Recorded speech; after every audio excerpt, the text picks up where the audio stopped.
Right, welcome back to another episode of Me and ADHD Podcast. In today's episode, which is episode 5, we'll be talking about the overlapping characteristics of ADHD, attention deficit hyperactivity disorder, and ASD, autism spectrum disorder. And discussing this topic with me today is fellow podcaster Jack Newton from the Auticast Podcast. So welcome, Jack. Thank you very much for having me. Hello. How you doing? You're right. Not too bad. Yeah, not too bad. Yeah, it makes quite a fresh change for me to be a guest. To be honest, I was thinking that this morning. I thought, oh, I'm stressed. I'm stressed today. I have podcasting. Oh, I'm not in charge. There you go. Yeah. It doesn't happen very often, but it's quite nice. No worries, no worries. So you're not in control of anything, so you just sit back and relax and let me mess it up. Oh, well, I mean, hey, you do what you want. I'm not judging. Right, okay, so we're talking about both the ASD and ADHD, and I know that a lot of people have both. My son has both, but there are obviously a number of people who just have one or the other. But there are so many characteristics that overlap that are the same. To a degree, actually, there's a lot, and it does make it very hard to distinguish between the two. There's more than I because full disclosure, I have a diagnosis of autism, but not ADHD, which for me, I have relatives that have ADHD diagnoses, obviously friends that have ADHD diagnoses. Obviously, as a podcaster, I speak to a lot of people who have both. So it surprised me, I have to admit, just in terms of the crossover, how many kind of traits, etc., were associated between both. Yeah, I mean, to be fair, I do wonder though. I do wonder if at some time in the future they're going to combine again all together under the umbrella, because I mean they've changed so much. I mean, if we're going back, the DSM-5, which is the Diagnostic and Statistical Manual of Mental Disorders, which is a US publication, when that came out in 2013, they added the term ASD, autism spectrum disorder, because they grouped so many sort of individual diagnoses together. And I don't know all the technical language behind it, all on the reasons why, but they're all very similar, and they all integrate, including Asperger's, pervasive development disorder, autism, and there's a few more. There's quite a few things in there. So rather than just saying the individual ones, it's all autism spectrum disorder, it's on a spectrum, and everyone who's on that spectrum will find things slightly differently, and so there isn't one lineal kind of severe and not so severe kind of thing. It's just very, very diverse. Yeah, absolutely. I think in terms of when people say spectrum, I think there are still a lot of people in society that think spectrum is linear, as in, like you said, as in spectrum meaning one end or the other, which of course that's not the case. Nope. Which causes a lot of confusion, I think, both with autism and with ADHD as well. Because of course, if it were that simple, then the irony is, if it were that simple, then most people would understand it by now, surely. But yeah, but it's not, and clearly they don't. So, I agree.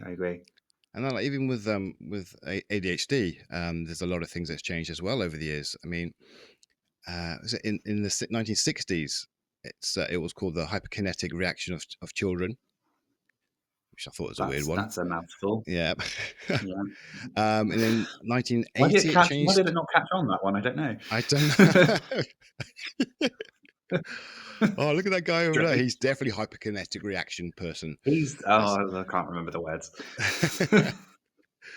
And then in 1980, it changed to ADD, which attention deficit disorder, with or without hyperactivity, impulsivity. And then it changed to ADHD in 87. And then they sort of recognized the three subtypes in the 90s. So it's Yeah. kind of like that's all sort of changing. And then with ADHD, it wasn't an official diagnosis over in the UK for kids until 2000, and in adults 2008, because before that you couldn't have ADHD as a child, so as an adult, sorry, which is weird. Yeah. And then It's something. yeah, and then and this I didn't know either. 2013, I read, was when it was recognized that you can have ASD and ADHD as a sort of co-occurring condition, which is it's Yeah, quite that strange. one blew my mind. That one blew my mind when I found out. I know because obviously, being around a lot of people or associating with a lot of people who do have both diagnoses, Yeah, to understand that was what 11 years ago. yeah, That's still fairly recent, still fairly fresh, and that for me was a bit like, what?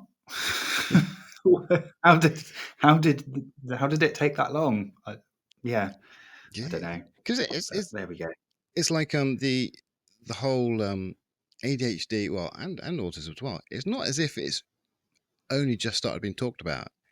These things have been talked about for decades, a very long time, and they've been very well researched. So I don't know why they didn't come up with that sort of conclusion a lot quicker. To be fair, I mean, talking from an autistic perspective, autism, although has never really had great history with understanding, awareness, and education. yeah, I mean, autism. There's kind of documented reference to autistic children going back as far as the 1940s, maybe even further back. I don't know. The furthest back I've seen is the 40s. Um, and I'm thinking that, scarily as it is to admit that is 80 plus years ago now, yeah. I think. Oh dear, that's not good to say, is it? And so that's 8 decades, which when you put it like that, you think, come on, guys. like, you know, Yeah, it's there's bits of it that still puzzle everyone day to day in society. And I think, mm, should we should we speed up a bit, or should we kind of, because again, obviously the ramifications of that misunderstanding from as far back as 80 years ago are still being felt in lots of areas of society for people who are both autistic and ADHD now. yeah, Uh, and I think, had it have been something else, had it have been a different disability or a different form of condition, etc., would it have? I don't know. It's very difficult because obviously I'm not a scientist, I'm not a psychologist, but I still look at that whole picture and think, has this kind of stuff just been a bit neglected, maybe? yeah. No, I Um, think you're right. I think it has. I mean, okay. There's when you're doing your studies and you're trying to work things out, and it's got to be done over a matter of years or decades, whatever, to do these sort of studies. Fine, but when you've got the results and things like that, and why does it take so long to do anything with it? And then even now, they're still looking at with their ASD. You know, we're going to drop the D and make it a C because it's not actually a disorder. It's so autism spectrum condition. Is that correct? Yeah. mm, it is, yeah, yeah. So I mean, I go on. sorry, I was just going to say personally, I still don't even, again, because everyone's, quite rightly, everyone's perspective is different. I think about the history of, when I'm talking about autistic research, autistic history, I feel like both actually autism and ADHD in the research history of decades gone by through time, I think they've always both been approached and addressed as problematic rather than something to be curiously positive about. I think they've always been dealt with an air of kind of, oh dear, this is a horrible thing for a human being to be. And I think I think a lot of that mentality has either halted progress or stalled progress or maybe given it a negative pathway. So, it's not great. No, it's not, and it's too slow to change. It is too slow to change. I think in the grand scheme of things, and where human history with research, with the medical profession, with the psychological profession, I think when you put autism and ADHD in that mix with other things, other elements, I say it's too slow. We shouldn't be in 2024 and still have arguably over 3/4 of society that still don't know what either of those things mean. Yeah. I just don't think I don't think it's acceptable. Yeah, But, I know. I agree. But we're going to change that with this podcast, see? Of course we are. Yeah, of course. That is, well, that's the hope. It is. I am hoping that Yeah. somebody out of my family is going to actually watch this podcast. So, Hi, family. It's a right. pleasure. Okay. So, right. Okay. So, back to the questions because I've lost my train of thought. So, what Happens do all the you time. reckon? So, for you, when were you diagnosed? Okay, so officially, my diagnosis for autism came through, or ASD, came through as of the time of recording last summer, so June 2023. Okay. Though the process itself started at the end of 2018. So I'd spent a very, very, very long time being told that I had hideous anxiety disorders and anxiety problems and mental health tendencies that were reoccurring and just weren't getting any better. And I spent an awful lot of my adult life fighting a system that didn't want to listen. I think from conversations I've had since and currently is a very common experience for a lot of people who are in fact neurodivergent, and that is, it's quite a source of pain. It's quite a source of, there's almost a sense of grief there as well. I think when you're trying to understand your core identity and what makes all of that come together, what makes all of that make sense, what makes logical kind of cohesion, there's an enormous amount of time behind you that has kind of been lost to trying to understand what that is, trying to make sense of it, trying to get other people to recognize and acknowledge it. And it was only in late 2018 when I had a mental health support worker who, fortunately at the time, kind of had a bit of an open mind and thought, well, you keep coming here, you keep coming back, so, are we just dealing with anxiety? And if that support worker had not had that conversation at the time, I would probably still be sat here thinking, what the heck is wrong with me? Obviously, there's nothing wrong with me There's in the grand scheme absolutely. of things, but it's just I'd never have known what was kind of how things were operating in my own brain, which I think as a 33-year-old man now is a tragedy. So Yeah. for anyone, of course, but as the older you get, the more time that's passed, the more you've struggled in that time. That's a great loss. But it transpired. Yeah, I kind of went on to work with psychologists who did kind of the I guess you call pre-assessment work. Okay. and she was absolutely convinced. But then I had to go on the waiting list in the UK, which is notoriously very long. Yeah. And it was June 2023 when I had my 3-part assessment. 3 parts. That was fun. And unfortunately, the diagnosis came after that. It's what I think the first thing that annoys me, right? Because I try not to get involved with the politics behind it, because it's too much for me to just take on, and I'm still learning and all that as well, and I don't want to get involved really when I'm still learning. But the one thing that really does annoy me is when the argument of, oh, these things are being overdiagnosed and misdiagnosed, and it's like, I, why don't people understand and get it through their heads that when we're late diagnosed, the chances are, 90+% of us have been misdiagnosed with other things throughout our lives. So we have been misdiagnosed with this, that, and the other, labeled this, that, and the other, and been held back because of these misdiagnoses and everything. But now we finally have got the correct one.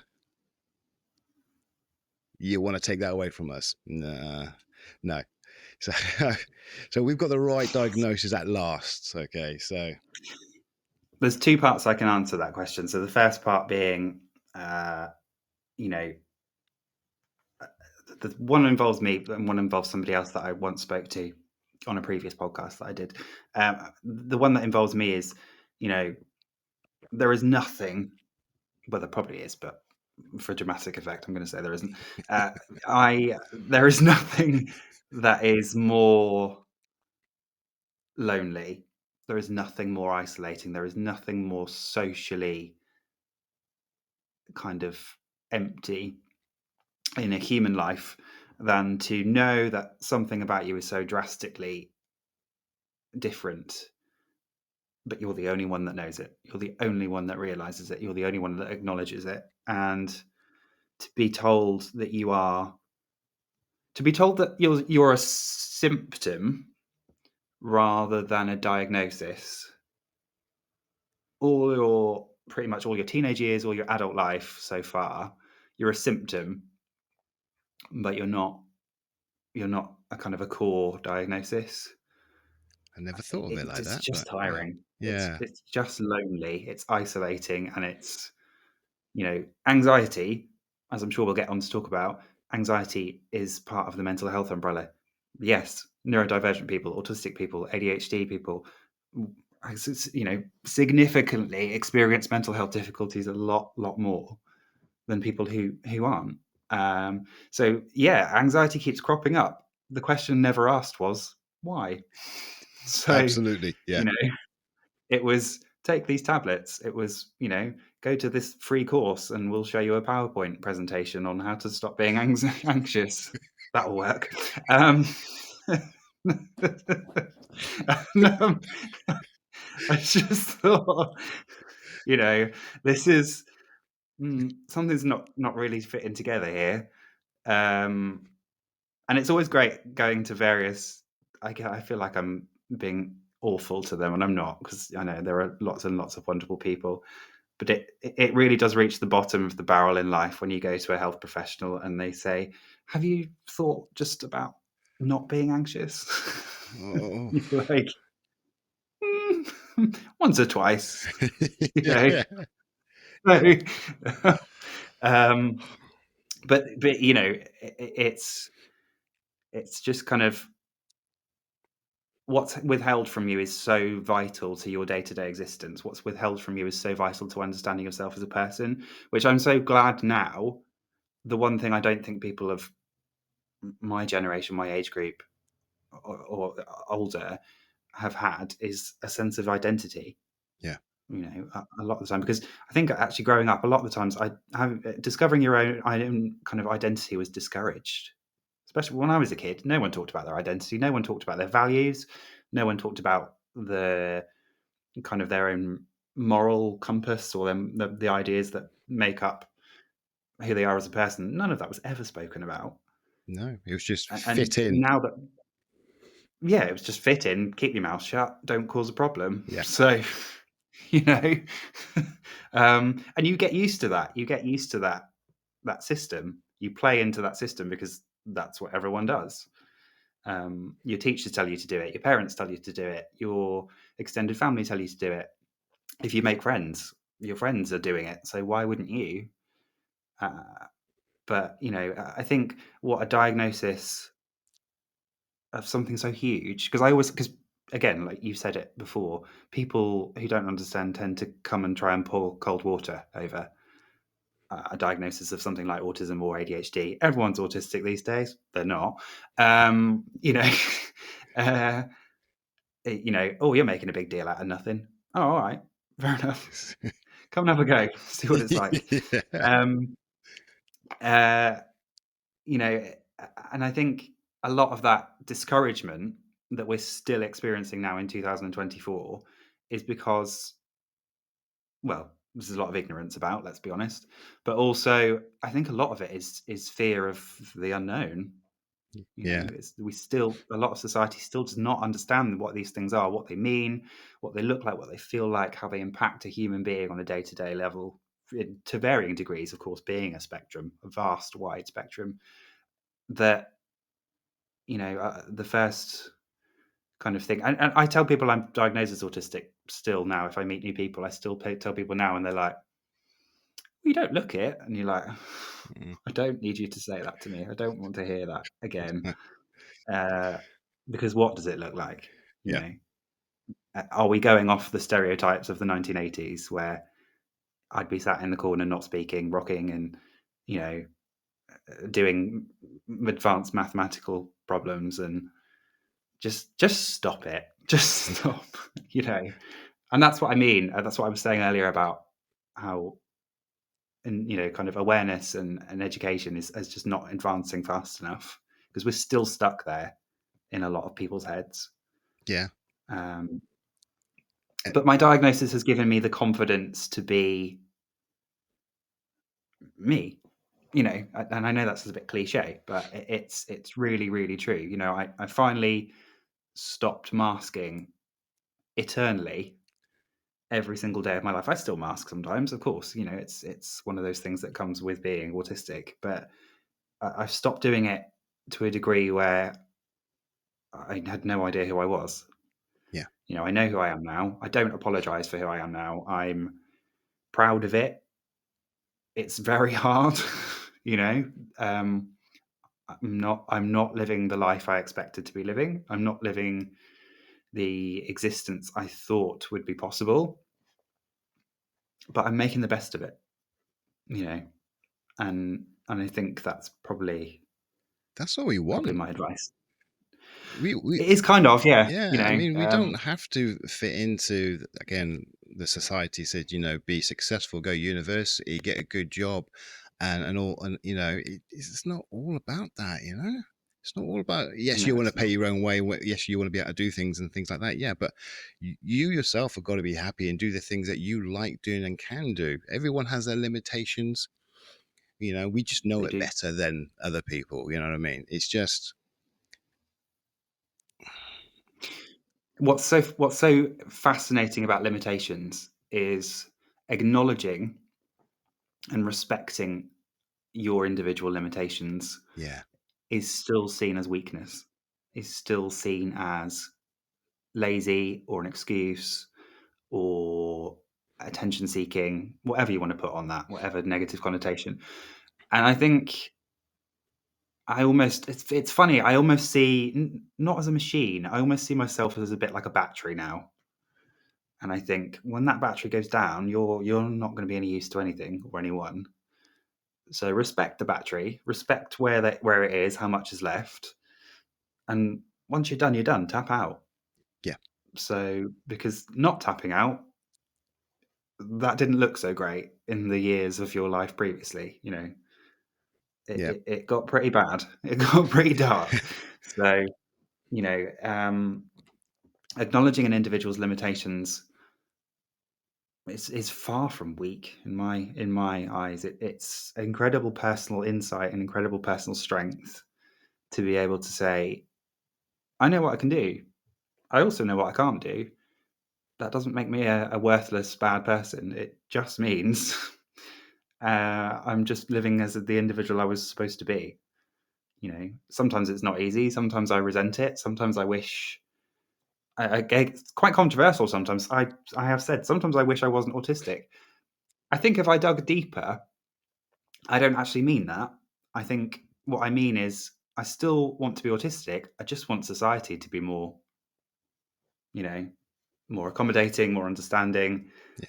and make it a world where people whose brains are different can adjust and fit in just as easily as anyone else's. So I don't think it's not that I want to not be autistic, because I do, because I would not be the person who's sitting here now if I wasn't. But yeah, a diagnosis is it was quite a big day. Yeah, it's Yeah. quite a big day. Very It's important day. yeah, it's a big thing. It's a huge thing, and it changed my life. Mm. Because I was struggling. As I said to you before, we have a autistic ADHD PDA son, and I was struggling, and I couldn't keep it in. I was so now I know is so overwhelmed by so many things. Sensory sensitivity was there, which I never knew was a thing for me. That was just there was no understanding what's going on in my life, and it led me down that path of getting sort of assessed and everything.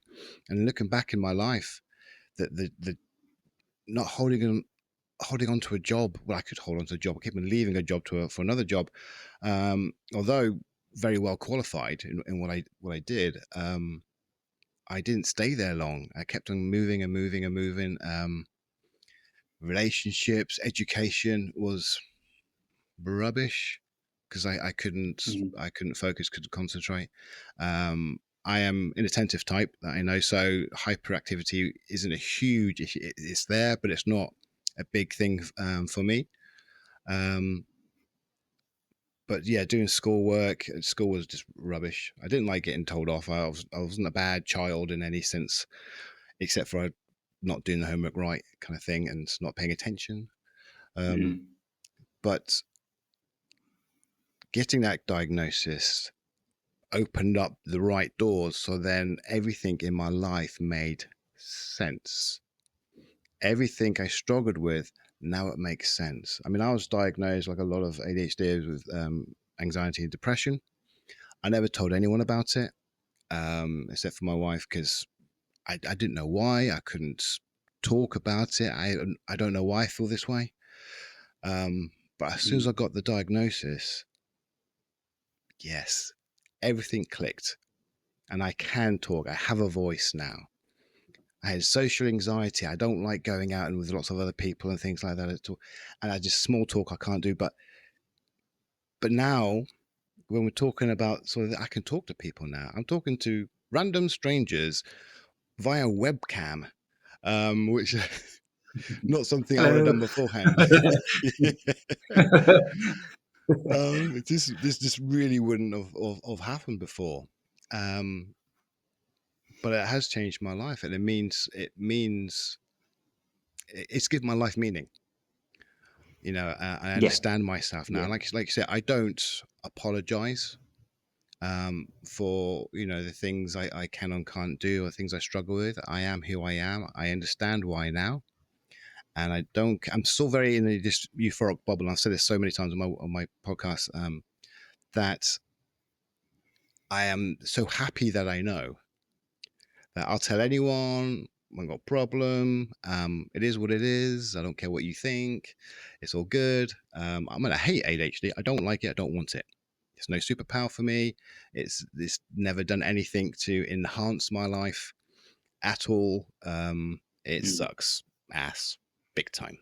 Um, Quite so. yeah, but I don't know what I'd be like without it. I haven't got a clue.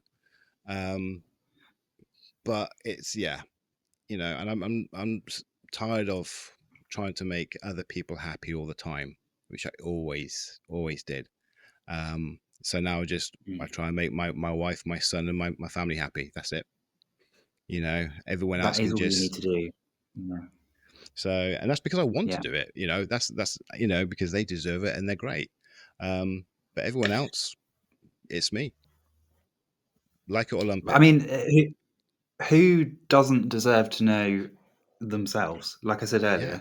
earlier, it's never encouraged when we were younger. It was never a path that you were ever encouraged to go down. And I'm sure a lot of people today who are teenagers, early 20s might be thinking, that's hideous. It was true. It was true. We lived in I suppose it was a very kind of prim and proper, even the 1990s, even as I say recently, it doesn't feel very recent anymore. But it's even that. I remember emotions still weren't talked about. Feelings weren't really talked about. It was,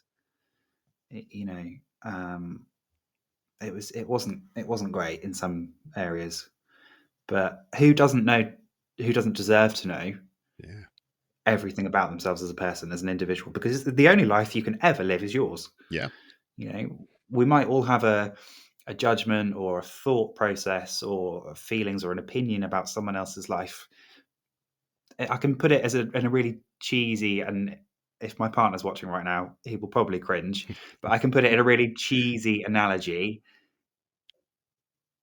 You're the main character of your life. Everyone else is a guest, is a cameo, is a whatever. You're the main character. That's it. That's literally your role. So, and anyone else is not actually that relevant. And again, with other people's lives, you may not understand what their life is like. You may not understand what it involves. You may not understand the struggles, the challenges, the victories, the defeats, whatever. You're not the main character. You're not. That's not your story. Your story is your story. Their story is their story. You're a guest in theirs. You might make a cameo appearance every few months or every week or whatever. You're not in charge. Yeah.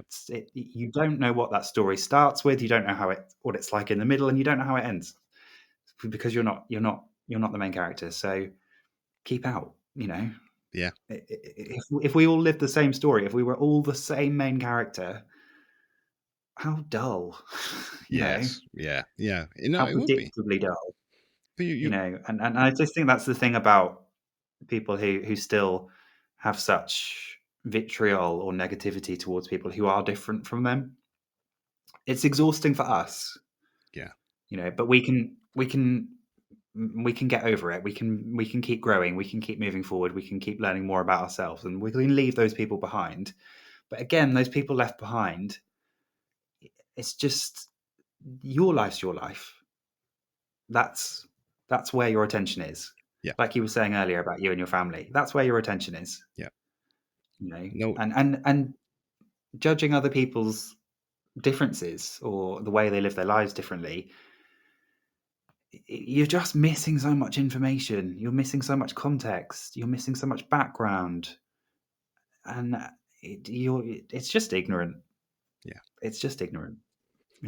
That's as simple as I can put it, really. Yeah. I mean, I've always said, not I've always said, but the last year or so, I've said, everyone has a story. Everyone has a story, and as someone that we both know said to me, and it's always stuck with me, is to approach people with curiosity. I think I know who that might be. And yeah, she's great. She's great, and She's that really stuck fantastic. with me because it made sense. When you see people acting differently or having a hard time or not happy or whatever it is, everyone has a story. You just don't know it. But if you approach it with curiosity, you might end up finding out about the story, and that might be able to understand and help and support or whatever it is. And with that conversation, that open conversation, they might end up understanding your story as well. And that's how it should be, you know?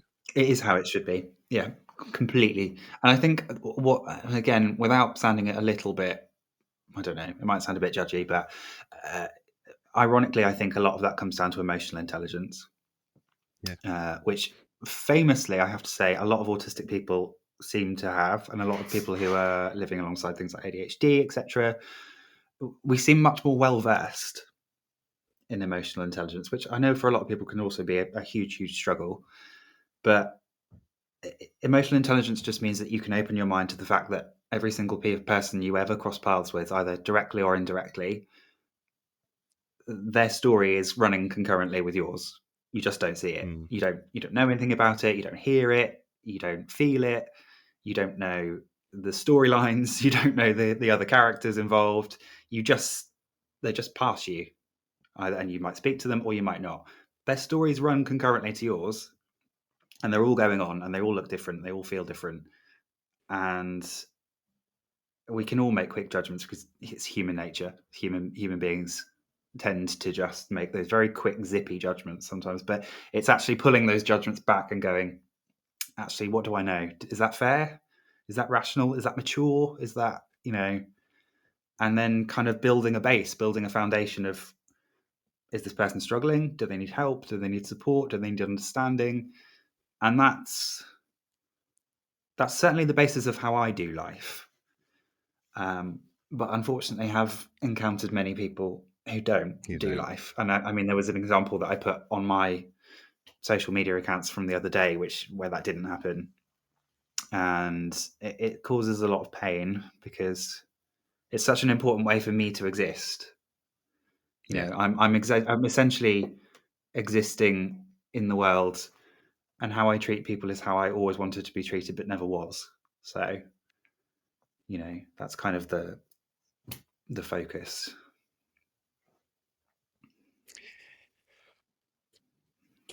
That's quite heavy, that, wasn't it? Was a bit. Sorry. Shall I make a joke to lighten the mood?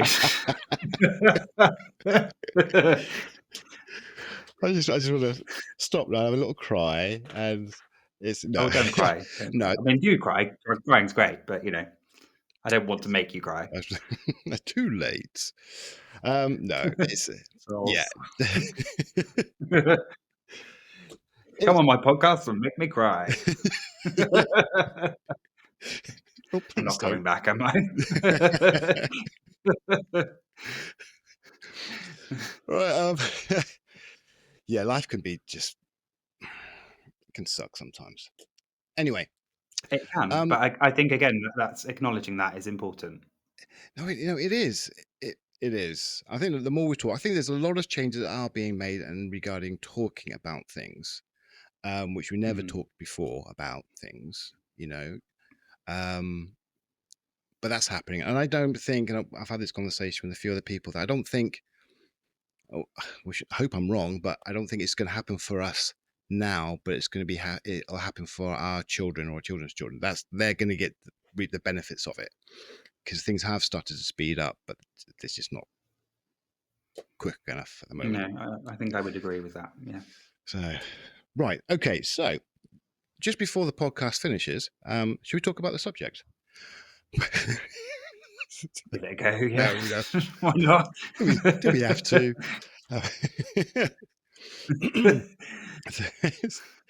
All right. There's a lot of overlaps, as I said. And I'm really curious more than anything is if an autistic person, I mean, I don't know if it's all the same for every autistic person or if it's all the same for every ADHD, but where there is something like, for instance, sleep, issues with sleep, okay, are the issues the same as our issues? Are the autistic issues and ADHD are exactly the same? So in the context of autistic, I know there are issues with sleep. I don't necessarily know all the context of why those are. Okay. If I had to talk from my own perspective, I can say that actually, as an individual, most of the time my sleep is quite good. Though I do have quite an issue with dreams. I do have quite an issue with inability to fall asleep sometimes. Not insomnia, but an inability sometimes. Because a lot of the time there's just a lot in my head. Okay. And sometimes taking that stuff to bed when you're supposed to wind down and relax is just doesn't always go well. I don't know like the ADHD side though. because I know obviously I do have friends that struggle to sleep. We have a mutual friend that has famously kind of spoken about their experiences. So it's yeah, for me, sleep is it's not being able to shut my head off. There's so many there you go. mistakes. Yeah. Yeah. So it could be something that's been going on in the day, but it doesn't Mhm. have to be. It's gonna keep on going over weird and wonderful things, and it will. And I generally I'm okay with sleep as well, as in I can sleep. I don't have insomnia, um, but it will take me on average sort of like 45 minutes to get to sleep. My wife falls asleep within seconds, and it's so annoying. But it takes, I'm tossing and turning, and my head's going and all that. Still take me like sort of 45 minutes, maybe an hour or so, to get to sleep. If I'm really exhausted, which happens every now and again because of the issues trying to get to sleep, and then I wake up in the middle of the night as well, sort of 2 or 3, sometimes 4 or 5 times. Less now I'm on medication, which is good. But because of that, that makes me sort of Yeah. really tired. So when I'm really exhausted, I fall asleep fairly quickly. But as a rule, it's about 45 minutes to an hour to fall asleep, because the head won't stop. So yeah, so it's interesting that you the same thing. What else is there? Clothing labels, right? So sensory, Ooh, right? yeah. So Yeah. clothing labels is a classic one, I think. So how do you feel? Is that something that's an issue for you personally, or Um, sensory difficulties in general yeah, is something that I have. It's almost come to me like a bit of a wave since I've stopped consciously as much masking. Um, because people always used to say to me, "Oh, you used to be in loud environments and you coped there." And I was like, "Yeah, but I was heavily masking. yeah, Just didn't realize." Or if I've ever like people will say to me, "Oh, you used to do that and you used to be fine," and I'm like, "Stop trying to catch me out! Like, what is this?" Um, it's a really weird thing that people do. But no, when you're heavily masking, you realise that actually you're doing so because you're either in uncomfortable places or uncomfortable experiences with people that don't make you feel very safe. But sensory wise, noise is my biggest one. yeah, okay, I have ear defenders. I have noise cancelling earbuds that if I'm out the house, never usually, unless I'm with someone I feel safe with, then they never usually leave my ears. Um, but also, ironically, I knew obviously that I was going to be doing this today. I picked a t-shirt to wear that I knew I would be comfortable in because if I'm in the t-shirt and the label on the back is irritating me, or there's something about the fit of the t-shirt that's not comfortable, I'd be, I'd be so fidgety. I'd probably be a bit grumpy. Um, and it's a really strange one to explain to people because people are just like, "It's only a label." yeah. But it's not. It's not just a Um, label. it's not. No. And that is something when you're clothes shopping as well that becomes because most people go clothes shopping and the things they focus on are fit, size, color. You know, um, whereas for me, it's like fit, size, color. Can I wear it without wanting to rip it up and throw it in the bin because it's so irritating and I feel awful wearing it, you know, and that adds another fun dimension to clothes shopping. So, Yeah, no, yeah, definitely that's one. And with sound, sound just makes my world painful. It makes my world kind of not as adaptable, not as safe, not as kind of it sounds very unpredictable because it usually comes out of people or things that uh, don't kind of really take into account yeah, people like me's needs or limitations or capabilities. So, sound is very indirect most of the time. So there's nothing you can do about it to change it. And obviously putting yourself into those environments, if you don't have kind of safeguards, can just make you end up either having to leave places or not go to places or miss out on experiences. And a lot of people don't have to think about that, yeah, and that is an additional layer that people like me, like you, like people that are out there like us, it's a really, really important day-to-day struggle, a really important day-to-day worry for a lot of people. Yeah. I mean, like you say, like noise wise, if I guess the average person, neurotypical person, without any sensory issues, that it's quite a normal thing to decide, I don't really like nightclubs because it's just a bit too loud. I prefer a pub kind of thing or something like that. It's a different reason behind it, and it's more acceptable, I guess. To Mm. explain it like like that, I just prefer pubs to sit down or whatever and have a conversation. But to explain to someone it's because it hurts my head, or it agitates me, or I get overwhelmed. Just like, it doesn't go down as well. Although it's technically Mm, kind of like we just don't want to go to the same places you didn't want to go, just for a different reason. yeah. I find in terms of reception to that as a sensory difficulty or as an experience, I think a lot, again, like I was saying earlier, it falls into the category of when you start explaining that in context, a lot of people think you're making excuses. A lot of people think you're making a big deal out of nothing, or again, you typically have those people who are like, oh, you're showing weakness. No, not weakness, just capability. I think it takes such strength to admit that, not to admit you haven't done anything wrong, but to acknowledge that you need certain spaces or certain environments, or you don't need to be somewhere that, I mean, a nightclub for me is literal hell. Literal hell. You can't. There's no outside light. You can't see outside. If I can't be, I basically can't be anywhere I can't see outside. Okay, yeah, Um, it's a struggle. If I'm in a room that's got no windows, which sometimes happens, and depending on the place, I don't feel comfortable. But a lot of people will say, oh, what's that all about?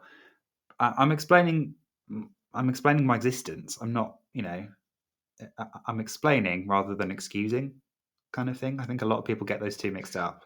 yeah, Um, and I, again, as I was saying about not being ashamed of it, I'm not going to be somewhere that makes me uncomfortable. I'm not going to be somewhere that hurts. Like you said about pain, yeah, this hurts if I'm in the wrong environments, if I'm exposed to noise that I can't be around, if I'm exposed to lights or I mean, typically a lot of people use this as an example, autistic and ADHD supermarkets. I can't stand them. I cannot stand them. The beeping, the till, whatever it is, all of that and then you've got people's noise mixed in with there. You've got tannoys. You've got, for some reason in my local supermarket, everyone that goes through the security barrier sets it off, even if they're not stealing. you know, you'd think everyone was stealing, but they're not. Everyone yeah, seems to set it off, and so you think how many people are going in and out of that entrance all the time. So every time someone goes out of there, that alarm goes off for what, 10 seconds at a time. yeah, It's mental torture. Mental torture. yeah. That's not a great place because you've got so many different things that could give you sensory Mm. overload in all sorts of ways. Not just one thing. Yeah. It's a lot of things going on there. I mean, I don't. I mean, I work in one, but I don't. But there's things I'm okay with, and things I'm not okay with. I don't like the chaos. I don't like when it's busy Mm. and your typical Christmas time and everyone's walking in front of each other and slow, and that I can't handle that. I don't like that at all. I No. like uniformity. So if everyone's walking in the same direction, and fine, great. But the stop, start, stop, it's too much. And I do find that I verbally stim when that happens to try and calm myself down. Um, Again, I didn't know I was doing it, but I verbally stim when that happens.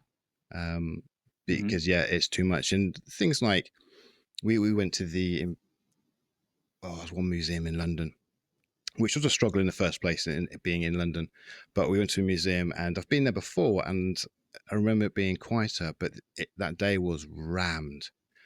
and couldn't. I had to come out, and take a breather, because it is just because everyone was just walking in front of each other, and it was just too much, and I'm hyper vigilant in those sort of situations, which is exhausting. So I needed to work my way out and sort of calm down. But in a quieter, with all those people, if they're all sat down, the same amount of people in the same place, all sat down to watch something, fine, because that's like uniformity. There's no chaos anymore now. It is then sort of calm, and I can handle that. That's okay.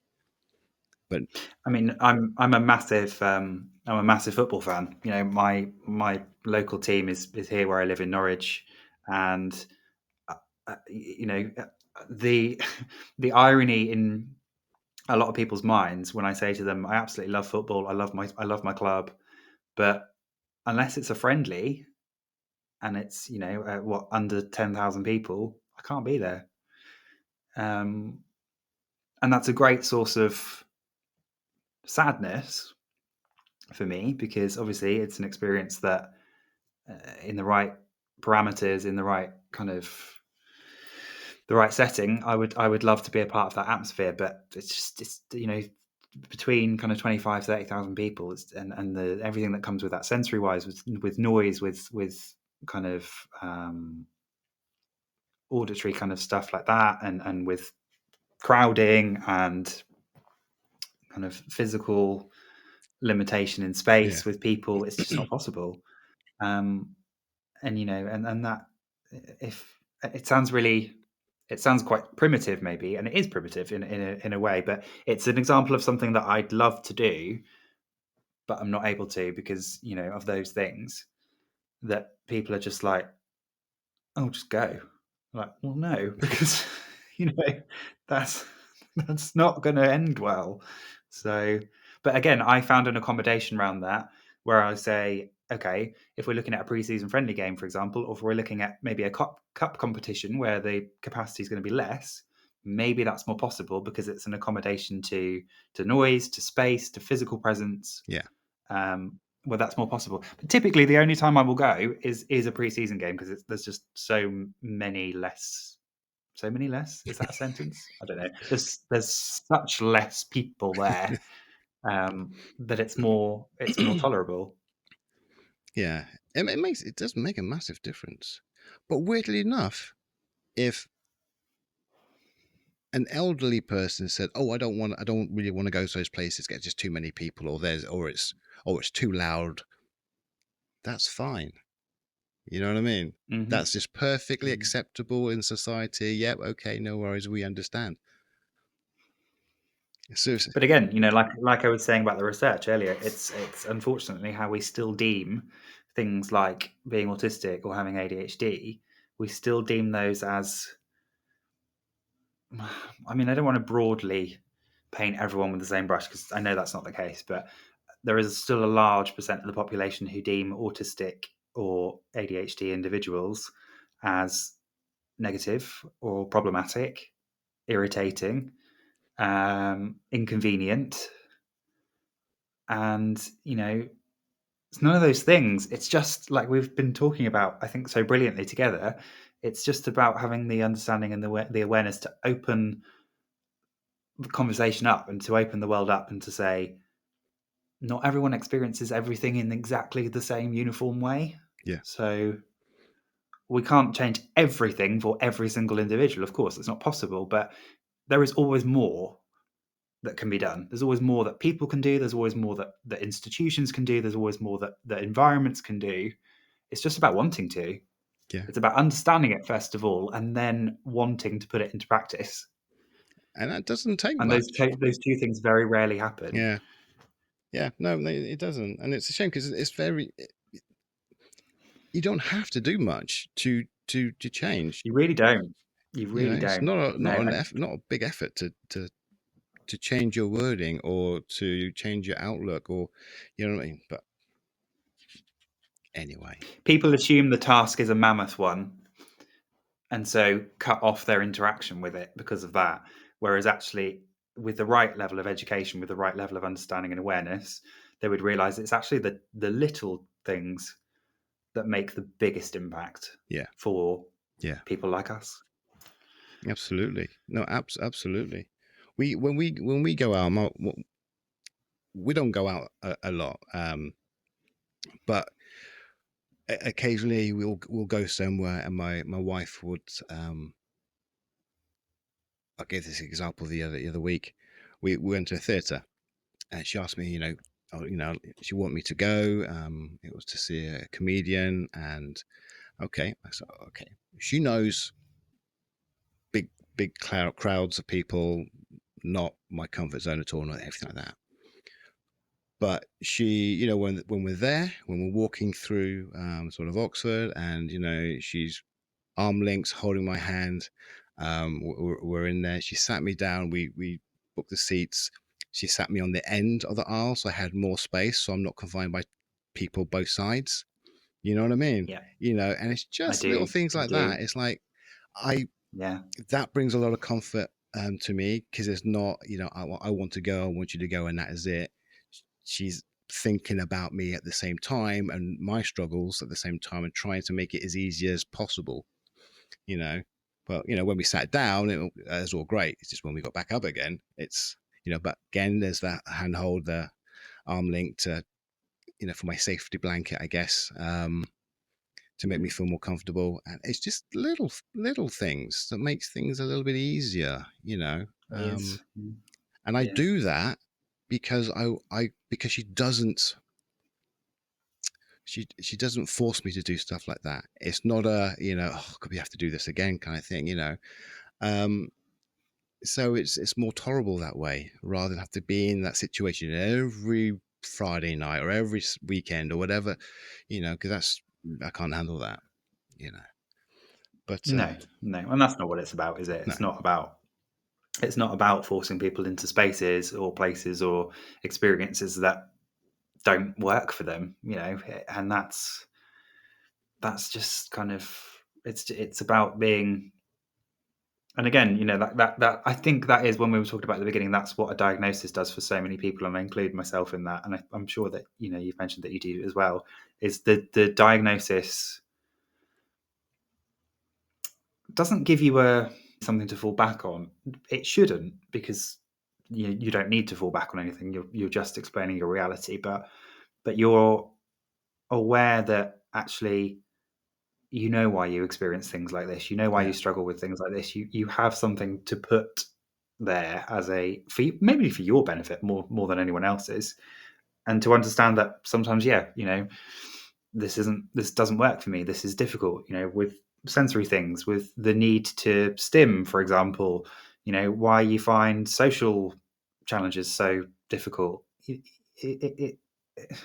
A lot of people, without that understanding, will say, I don't get it. You're making a big deal out of nothing. And it's like, that's fine. That's your interpretation, because you're not living the experience. You're not living yeah, that reality. yeah. I could say being an astronaut, for example, is really easy. What will they make such a fuss about? Well, I've never been one, so I've no idea. So, so, you know, it's a really kind of cheeky throwaway comment, but it means absolutely nothing. So, you know, Yeah, you've got to live it to understand it. And I think I've always said that acceptance is the key. Because if mhm. you accept it, it's fine. You don't have to have the knowledge behind it. I mean, that helps. The knowledge and acceptance is perfect. But if you don't have the knowledge, because no one's giving you the knowledge, if you just accept that someone's struggling, that is key. You might have the knowledge of someone who's struggling. I know exactly why they're struggling, and I know reasons why, but I don't care. That's not going to help Yeah, anyone. Acceptance no, is it is isn't. And massive. So if you've got the yeah, acceptance, brilliant. Someone's struggling, fine. Someone's struggling. Okay, you know, and it's because you can't see it as well. If they came in and they had a plaster cast on their leg, mm, and obviously couldn't move around so well, you know, um, there's an automatic understanding why they're not going to go out for a run with you. You know what I mean? Do you know that makes such a big difference? The fact that, being autistic or living alongside ADHD, for example, and again, a lot of people have their own interpretation of whether they want to use the word disability to describe that. Personally, me being autistic is very disabling to me most of the time. In fact, daily. It's a daily thing. So yes, to me, being autistic, I do consider a disability. It stops me from doing a lot that I imagined I would be doing with my life, and that's okay. That I don't need to explain that. I don't need to justify it. It is what it is. And um, I think for a lot of people with something that they can't see in front of them, whether someone is there with a wheelchair or they're in a plaster cast or there with a broken arm or whatever, there is still such a culture in this country, especially. I mean, I don't know about other countries. There's still such a culture. I mean, if you ever see somebody who parks in a car park and they put a blue badge on their dashboard, Yeah. and then people watch them as they get out. They're like inspecting them across the car park, and I think, what are you doing? That's not your business, Yeah. And again, they're looking for disability because physical disability is the only one they recognise as valid. But again, you just don't know, so stop doing it. You look like a bit of a dig. So you know, it's, it's it's baffling. But that is, a lot of human mentality is, I don't believe you. This isn't real. I'm going to catch you out. So, Yeah. which again, it doesn't help, and it doesn't advance the understanding, and it doesn't advance the way that we work with each other as people. No, it holds us back. It's And it puts does, another yeah, it barrier. absolutely does. Hugely. Stimming. You mentioned stimming. I did mention stimming. Why do you stim a lot? So I've had a recurring stim ever since I was probably able to move, kind of after being a baby, of course. And that was rocking. I've rocked concurrently from the age of about, I don't know, 1, 2 to currently. Nobody ever used to know what it was. Nobody ever used to know why I did it. Everyone used to think it was, I suppose there were a few people who thought I was a bit possessed at the time, but no. Turns out it was an autistic stim. And I really, looking back at, if you see like family videos or something, looking back at it, you think, I'm rocking there because I'm self-soothing, I'm regulating because I can't communicate what I need. And that I still sit here now and I'll just sit and rock, and I don't even know I'm doing it. And someone says, you're rocking. I'm like, oh, am I? Fair enough. Yeah. Are you back and forth or side to side? Back and forth. Yeah, back and forth. I rock when I'm tired. I rock side to Yeah. side. Okay. I don't know if I'm trying to work it out why. I don't know if it's a comfort thing, a soothing thing. I don't feel anxious, but I don't know why. But it just feels right. It feels comfortable to do that. So maybe it is soothing. I don't know. I But think there's a lot of it to do with soothing and self-regulating how you feel or your emotional state, or kind of the struggling, and a lot of that can come from the wrong environment or from the wrong company, or from, I think a lot of stimming comes from the other side of sensory as well. I tend to stim quite a lot in, for example, like I said about supermarket, I tend to flip my fingers around when I'm walking around, and people must think, what on earth? But because that's a focus for me, that is, I can focus on that yeah, instead of yeah, the yeah, fact that this environment's intolerable. So yeah, yeah, yeah, the two things do tend to kind of interact with each other, which I again, having spoken to a lot of people who exist alongside ADHD, I'm like, oh, that is something that crosses over. That is something we both do. That is something. But I think where they differ is, a lot of autistic people can do it sometimes for different reasons than someone perhaps might do with ADHD.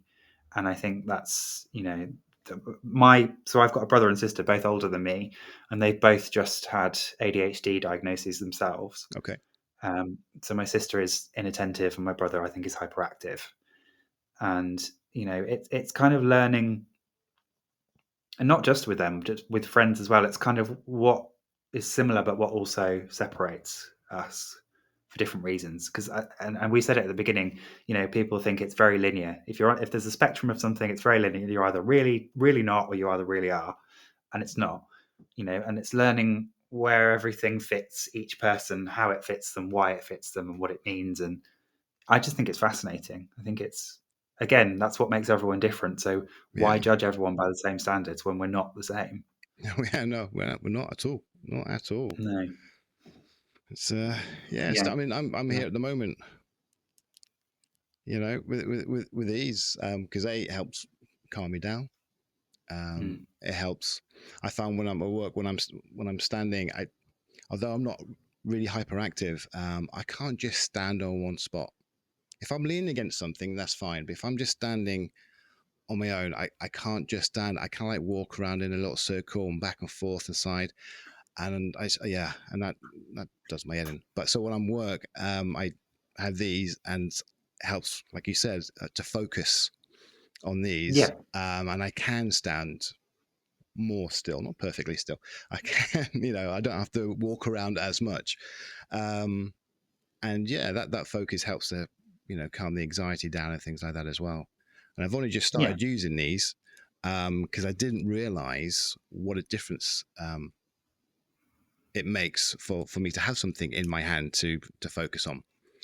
And they're brilliant for me. Yeah, So absolutely. I mean, I've said to you before we kind of started recording, I've got some. I just sometimes I forget to use them, but I absolutely should because they do help. So, you yeah, know, it um, makes a huge difference. If it makes it easier for yourself, it doesn't matter who you are. If it makes it easier for yourself to deal with something, just fine. do it. As long as it's Just not do it. hurting yourself or anyone else, we're all good. Oh yeah, don't do that. Don't do Yeah, that. absolutely. No. Yeah. So I mean, do you hyper focus? I mean, we call it hyper focus when we really, have this big focus and then block everything else out and just crack on. Do you have that as well personally yourself, or? See, I thought about this one when I was thinking about the topic, and I thought, do I do it or don't I do it? And I think I do in a certain context. I think I can get, and I think that is such a crossover between autism and ADHD because I can get very, very hyper focused on a certain task or something I want to do, something I enjoy doing. I have an example. So when we had the first COVID lockdown 4 years ago, just madness that it's that long ago. Yeah, Um, so I spent a lot of, because I'm a big gamer. I absolutely love gaming. In my free time, I'm a massive gamer, and so I threw myself into gaming when there wasn't much else to do. Um, and I just decided to make this kind of whole list of games that I really knew that I loved and enjoyed to play. And I started going through them one at a time and just 100% completing them, doing everything you can possibly do yeah, and exhausting the whole capacity of it. And I would tick it off and then I'd move on to the next one. And that almost became a job. It almost became, but it was so enjoyable. And I threw everything into it. And, at the end of it, I had achievements. I kind of had this sense of, I've got this forever now. This is a record of what I've done. Um, I can probably say at the same time, a lot of other things might have gone out the window. I might have forgotten to eat at the time, or yeah, yeah. I Which might have been sitting there thinking, I'm quite thirsty. I should probably eat something. But I was so zoned in. And I do find now if I'm doing something related to my own podcast or if I'm doing something that I'm really interested in or really, really engaged in, you will sort of find me there and someone will have to go, have you eaten today? And I'm like, oh, yeah, we have to do that, don't we?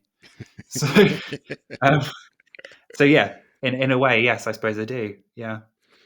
it's yeah. I find it's just a strange one because again, I didn't know, because I always thought to myself with my podcast, I'm not going to talk about things that I I don't have, or I don't um Mm. it's not a part of my life kind of thing. I don't talk about being hyperactive or what it's like bouncing off the walls because I don't do that, so I don't know. Um, and it took me a while to work out that I do hyper focus. Because I'm like I don't really have any interests, so kind of thing. And then my wife pointed out to me, she goes, photography. Ah, Special interests, yeah, special okay. interests. Yeah, and it wasn't just Mm. because I like photography. I lived it, I just if I'm not out taking the photos, Mm. I am behind the computer and I'm editing and editing and editing and editing and editing and posting and posting and editing and posting. It's like, oh yeah, I have a wife. Yep. Hi. It's like She's there somewhere. yeah. Um, I'm like, oh yeah. And the podcast as well is right now is my big hyper focus because everything's Yeah. about this. I've kind of like dropped to one side for a little bit the photography and I really want to pick it up, but I just can't stop doing the podcast thing and trying to get people in, and like it is a job, I'm trying to book people in. I'm trying to make sure the lighting's okay because I never get that right because I can't focus and make sure that I've got the right kind of thing, and the subjects, and the editing, and it's like so There is all so much, consuming. so much. There is so much that goes into podcasting that, again, I think a lot of people just don't understand or appreciate, which is fine because, it's not something that everyone does. But it's not easy. It's It's not something you pick up one day and think, "Oh, I'll have a chat and then I'll just post it up. It'll be fine." It's like, I wish it was that simple. Um, like you said, the booking, the planning, the talking to people, the meeting people, getting people to feel comfortable to come and talk to you about their lives, which is, it's just huge. And I don't never take that for granted. Making the podcast, planning it, structuring it, thinking of a topic that's engaging, and having those questions that will promote a conversation, and editing it, and doing all the promotion for it, using social media, which typically, ironically, is something I really, really don't like, but I have to use social media to reach an audience.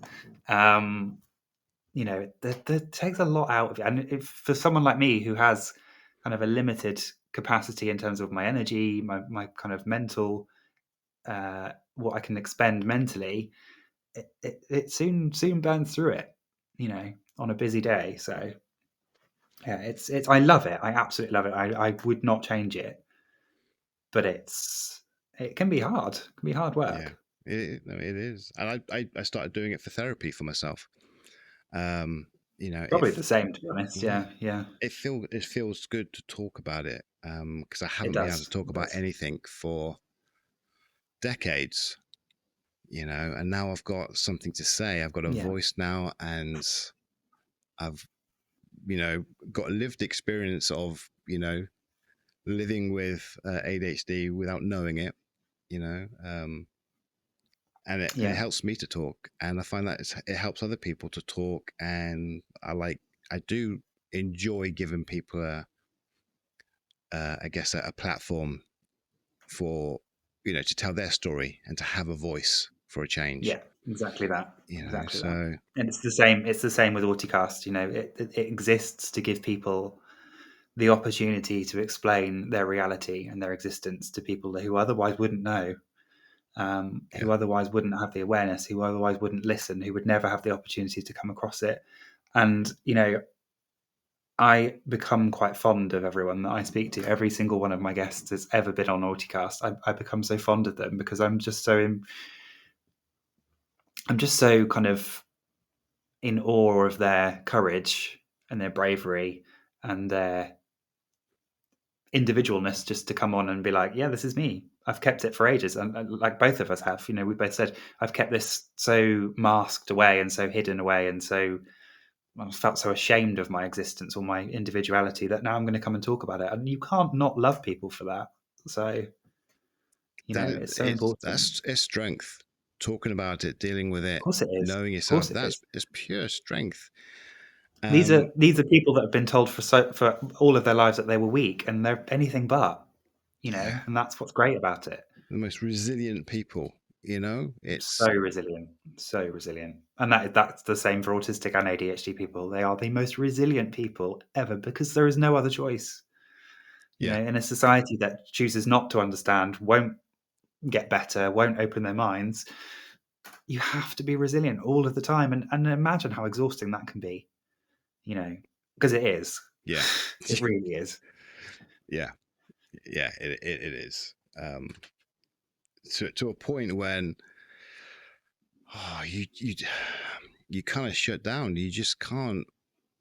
It's hard to explain it to people, how exhausting it is and how much time. I've always known that after being with lots of other people or being at work or talking a lot, I need time on my own, just to try and recuperate and try and get some energy back. And it is just massively draining. It But is. No, it is. I have You're made absolutely right. loads of notes here, and there's absolutely no way we're going to go through them all at all whatsoever. Oh dear. We need a part 2. I think yeah, part 2, part 3, maybe. Oh, Yeah, there you go. here's an interesting one then. Right, I'll do 2. We'll do 2 more. Right, eye contact. Okay. How are you with eye contact? Because it's autistic people struggle with eye contact. That's like kind of like the heading. All right, as you read online. So how are you with eye contact? Much better now than I ever used to be. Yeah. Younger, didn't like it, couldn't do it, struggled with it a lot. I don't like to use the word forced because it sounds, and this doesn't sound great, but I really, really threw myself into working on eye contact because it's always one of those things that a lot of people say to you is so important, so vital, so crucial, and it means such a lot. So I thought, okay, well, it doesn't come naturally to me, but I'm really going to try. And my position on eye contact now is if I know you, or if I'm comfortable with you, or I feel secure in your company or your space, or you've made that kind of accommodating atmosphere, it will happen much more easily. If not, it could be a struggle. Just because I think a lot, it sounds a bit cheesy, but there is a lot about someone's eyes that tell you whether you're in good company or not. I think I've always found there's a lot of judgment that can come from someone's eyes. I find. Yeah. I think that's something I've learned in 33 years. Is you can always tell if someone's a little bit judgy from the way they look at you. Yeah, it is a very personal area to look at. Also, when you have an eye contact, it's a very personal thing. You can tell, rightly or wrongly, you can tell a lot. It gives it gives over a lot of detail about what could be going on. It's like body language, but just with the eyes, kind of thing. Yeah. But there's also eyes are very personal, and then therefore eye contact is very personal. I think unless and again, for somebody typically who is autistic, it takes them a lot longer to feel safer around somebody. It takes a lot longer to feel more comfortable in someone's space or someone's presence. And I think a lot of people can assume you're being rude or you don't like the person you've met or whatever. And it's not that. It's just you have to build up that level of familiarity. You have to build up that level of reassurance or trust or whatever. And I think it's especially hard now. We live in a world where a lot of people also exist predominantly online. So when you actually do come face to face with a human being, we're not actually really used to looking at each other in physical space as much as we used to be. So it's interesting. But it commonly was more difficult than it is now. But I've had to work very, very hard on it. Okay.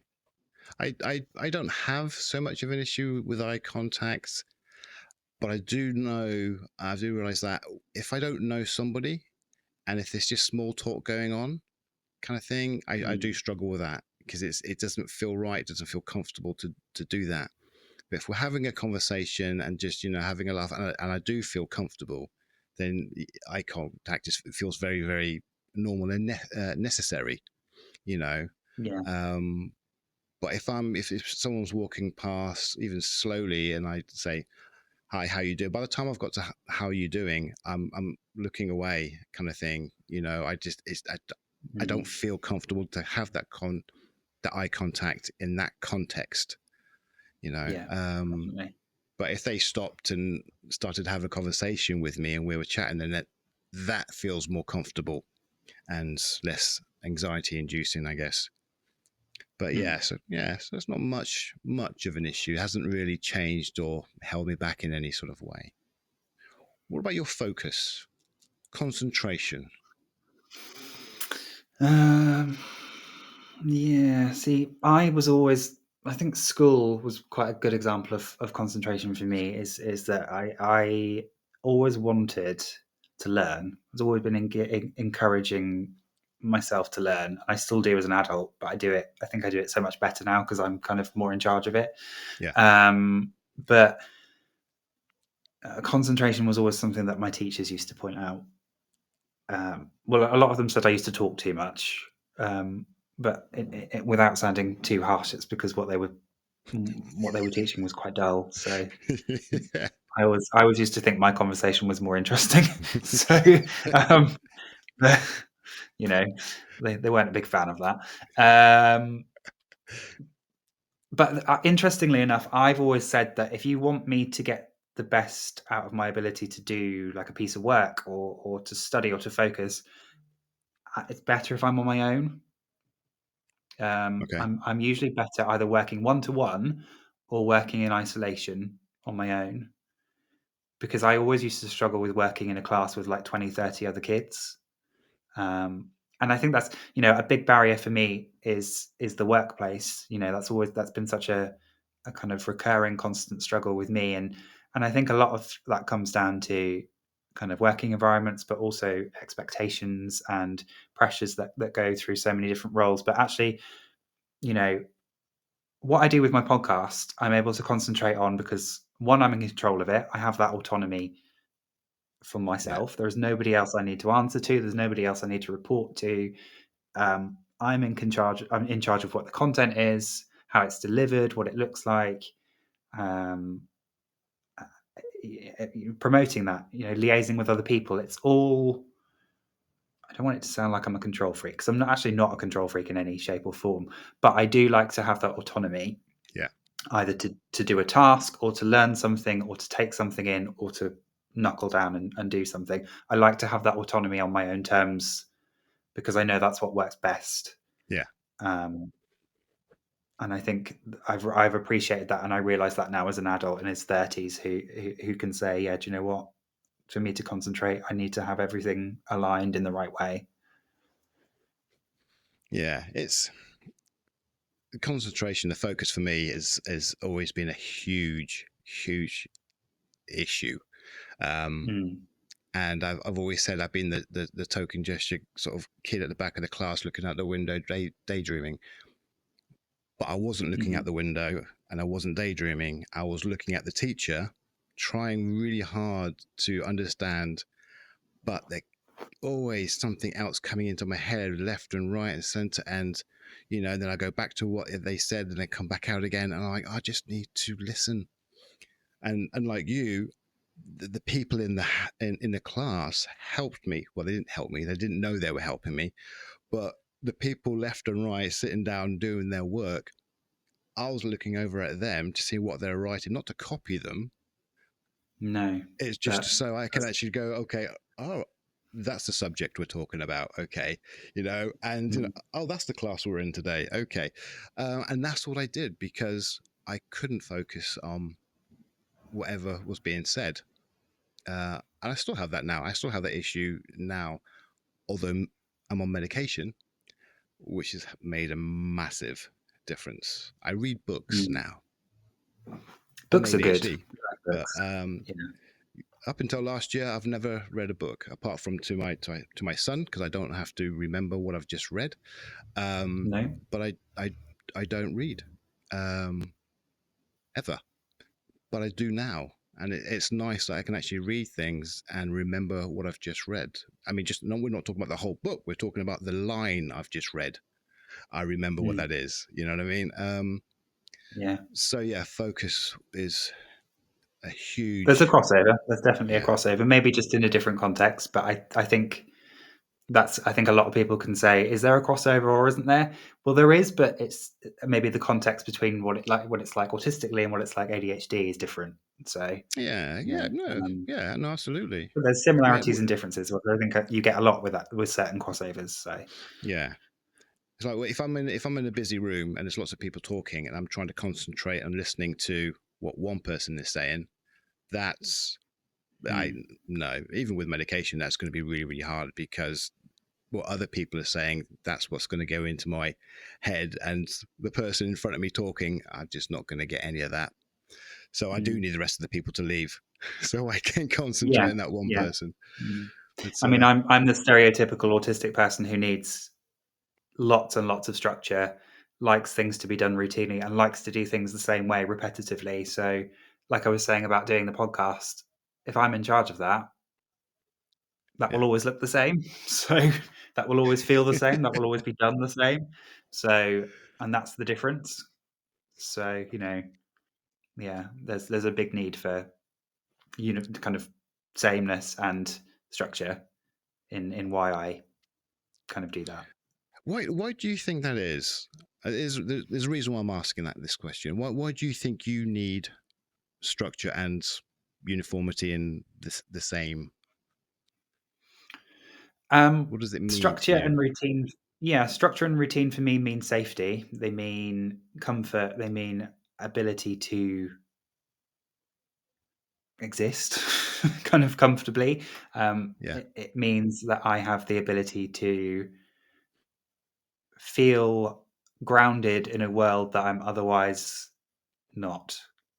You know, Okay. um, I think most of the time, the world that we live in, let's be honest, I think as I would always say, and I think a lot of other autistic people, but also with the ADHD community, will say that I most of the time I don't even feel like I belong in this world. So Mm. I don't feel like I was ever catered for. I don't actually feel like I'm really supposed to fit into this world because it's not really designed for me most of the time. But doing things with structure to a high level and doing things with in a routine way or doing things with kind of that repetition Yeah. just gives me the ability to put my feet on the ground and keep them there for as long as I can. And Yeah. and in doing that, that makes me that gives me the sense that, oh, actually there is a place for me.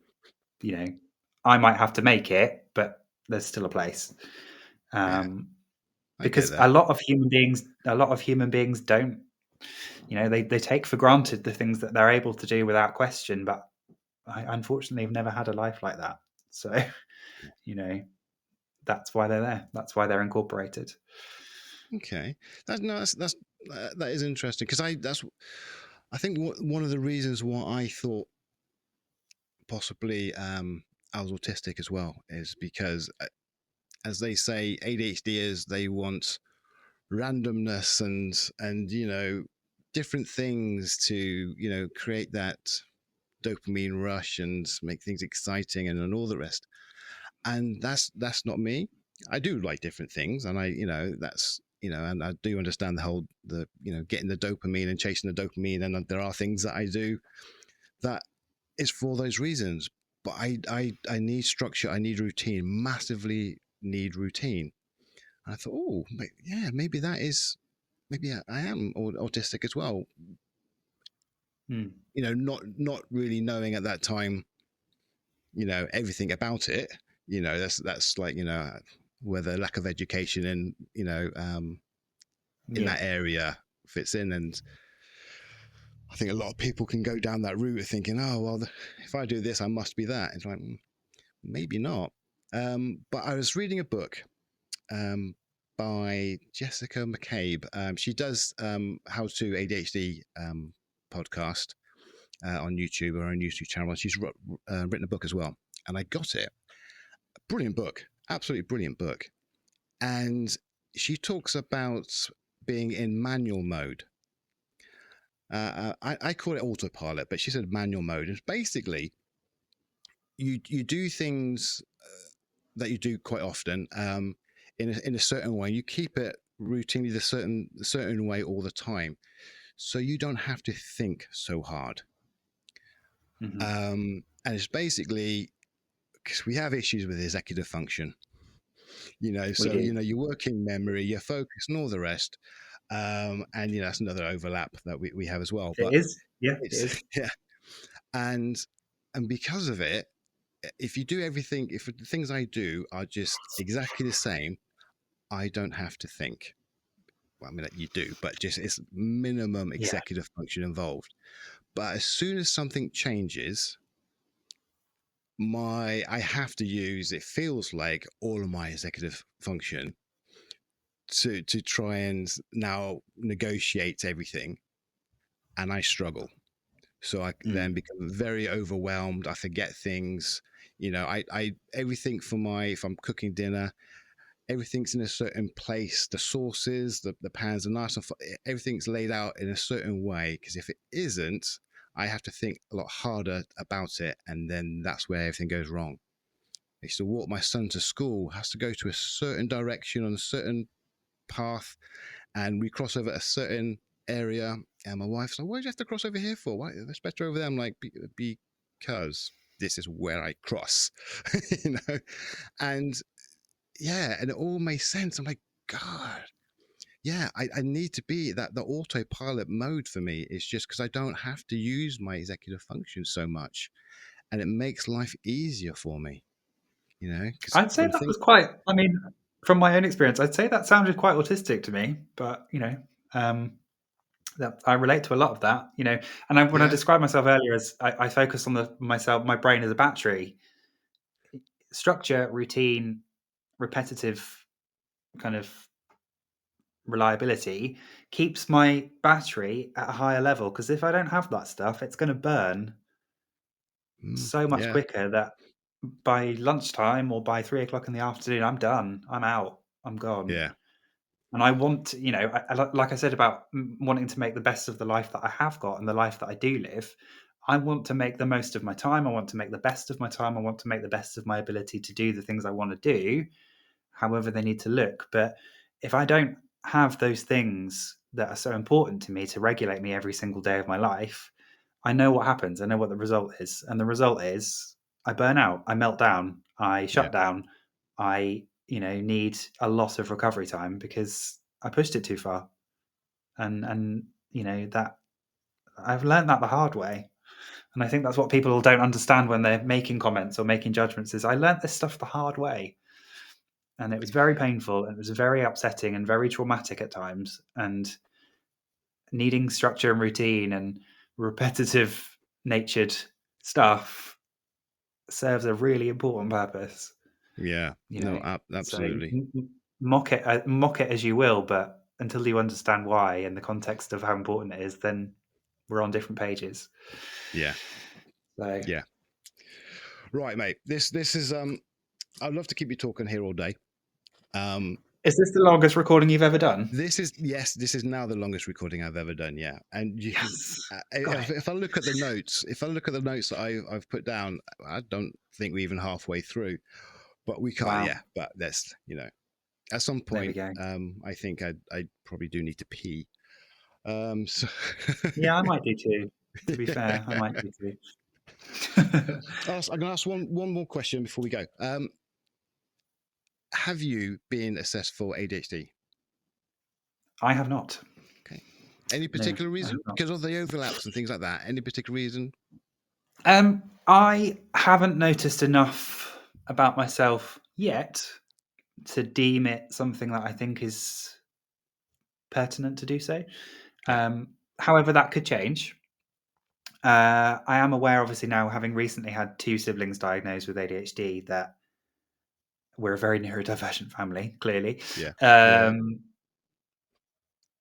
but I am fairly convinced my setup is kind of an autistic one, Cool. No, purely that's cool. kind of, and I think, um, yeah, I just never really, it's never really felt consistently relevant to the focus of my thought pattern. So that might change. I don't know, but right now it's certainly. I think I've got it. I think I've got Cool. everything I need. That Um, that's key. I like that, and I think that's important. I I got assessed for autism first of all, which I regret now, to be honest. And they said no, but they see ADHD. But now I've got my ADHD diagnosis. I'm on medication, and the way mm, I view it is that if I am autistic, and that was just kind of like hiding, whatever, I don't know.